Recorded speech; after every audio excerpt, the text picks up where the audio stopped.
اقسم بالله العلي العظيم يا لعيبه الاهلي اللي حصل النهارده عيب في حق النادي الاهلي وفي حق جمهور النادي الاهلي.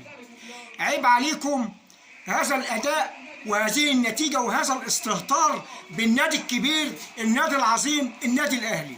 والله عيب عليكم، عيب عليكم ان انتوا بتمثلوا نادي كبير ونادي عظيم واكبر نادي في افريقيا اللي انتوا عملتوه في جمهوركم.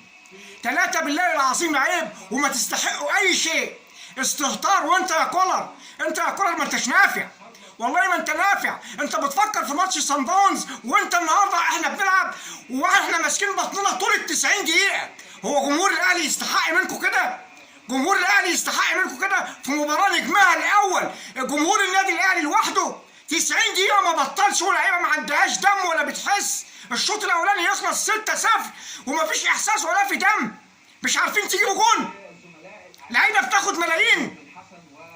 ايه الاداء ده؟ لعيبه قاعدين نتفرج وماسكين بطننا والسيناريو المباراه. انا قاعد بتفرج وقاعد للناس اللي جنبي قايل لهم هيجي جون في الاهلي دلوقتي وهنموتها لما نعوضه ويصعب تعويضه، واللعيبه مفيش دم ولا في احساس، مفيش مبروك ولا في اي حاجه.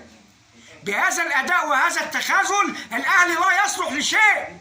احنا جمهور الاهلي صرحاء بنحب الاداء وبنحب اللعب. النهارده استهتار وقله ادب، قله ادب وبطريقه فجه ومفضوحه.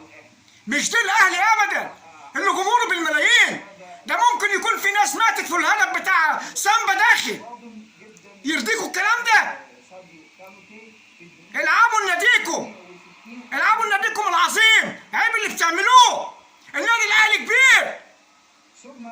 اللي حصل النهارده يا ريت ما يتكررش تاني يا رب. بطالب لكل اللي بيسمع الفيديو ده يوصلوا للعيبه